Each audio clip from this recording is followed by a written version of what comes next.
science U is, or in junior science Sleuths in particular, is to give kids the opportunity to work through the scientific process. So to form questions, to make hypotheses, to be able to back up their hypothesis with claims, and then evidence to kind of back up what they're claiming. Sometimes their experiments work the way I expect, and sometimes they don't, and that's part of being a good scientist, is that you try things and then you try something new again. So in the mornings we kind of work through experiments and work on kind of getting used to this idea of the scientific process, because detectives use the scientific process. They have to be able to back up their claims with evidence in the end. So in the afternoon we do a little more experimenting, and then they go on a clue hunt to gather information for the case. So throughout the week they're trying to gather the clues and make claims of who they think the campus chemist is, and they need to back it up. So they need to be able to say, I think it's this person because, and it matches all these clues. So kind of going through that scientific process gives them that experience to kind of be able to say, here's what I'm thinking. So by the end of the week they have to be able to say, here's who we think is the campus chemist, and this is all our evidence to back it up. And then they find out for sure at the closing. So some of the activities we've done throughout the week, we worked on an oil spill where they had to test out different ways to try and clean it up. We've had exposure to polymers where they cross-linked polymers to create things like silly putty and slime.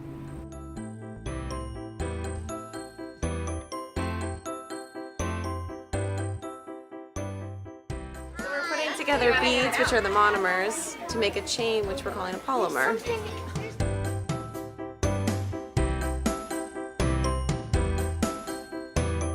So what does each bead represent? A monomer.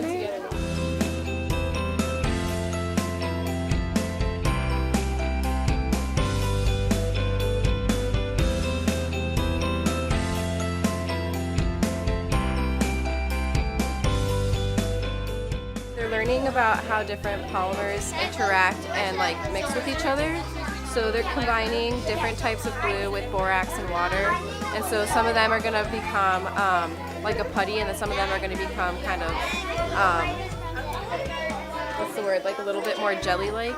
So it's just to see the interactions and how the polymers mix with each other.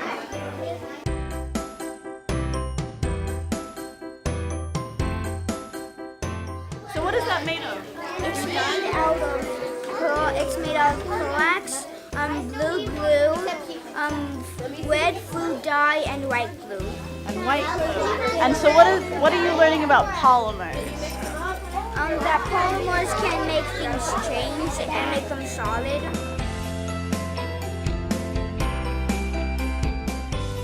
We have worked with magic sand, which is sand that's covered in a polymer, which makes it hydrophobic, where the sand particles stick together and kind of repel the water.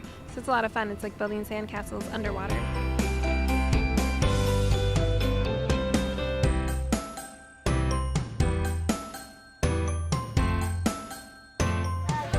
So how is that different from the blue sand? It's softer than the blue sand.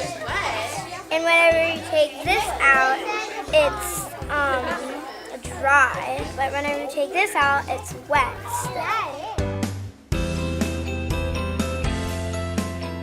So, if you scoop it up and then put it down, it can float.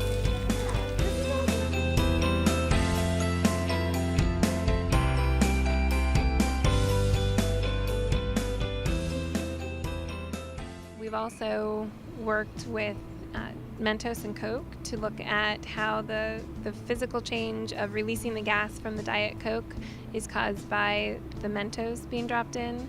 We worked with oobleck, which is somewhere between a solid and a liquid. Ask your camper what they think their term for oobleck is and where it fits.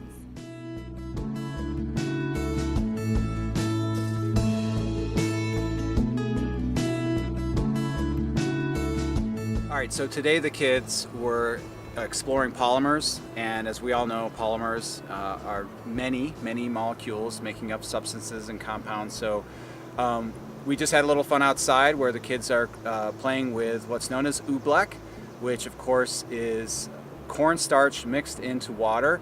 So here you can see we have our tank that we've created that has about 200 pounds of cornstarch and about 20 pounds of water. And we mix that. It takes a lot of kneading and stirring.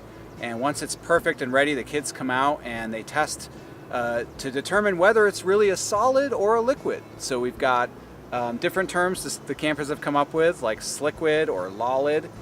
It's also known as non-Newtonian fluid, kind of defies the laws of gravity, also known as a colloid. And so we really enjoy watching the children here at camp learn the difference in properties in solids and liquids, and Oobleck is a perfect way to help them do that.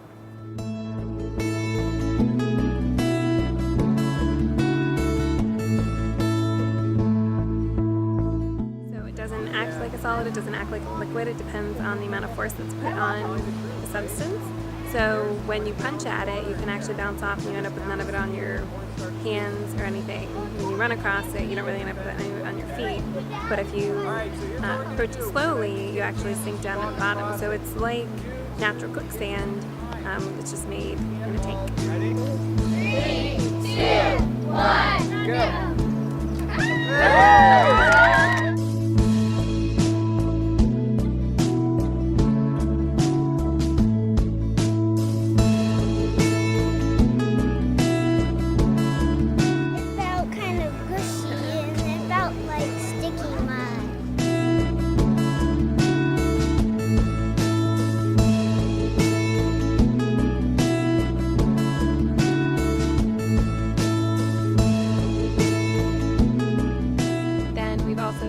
About matter. We worked with density. They made density columns where they layered different liquids and they had to think about which order would work out the best. So they tried different things to come up with a final order.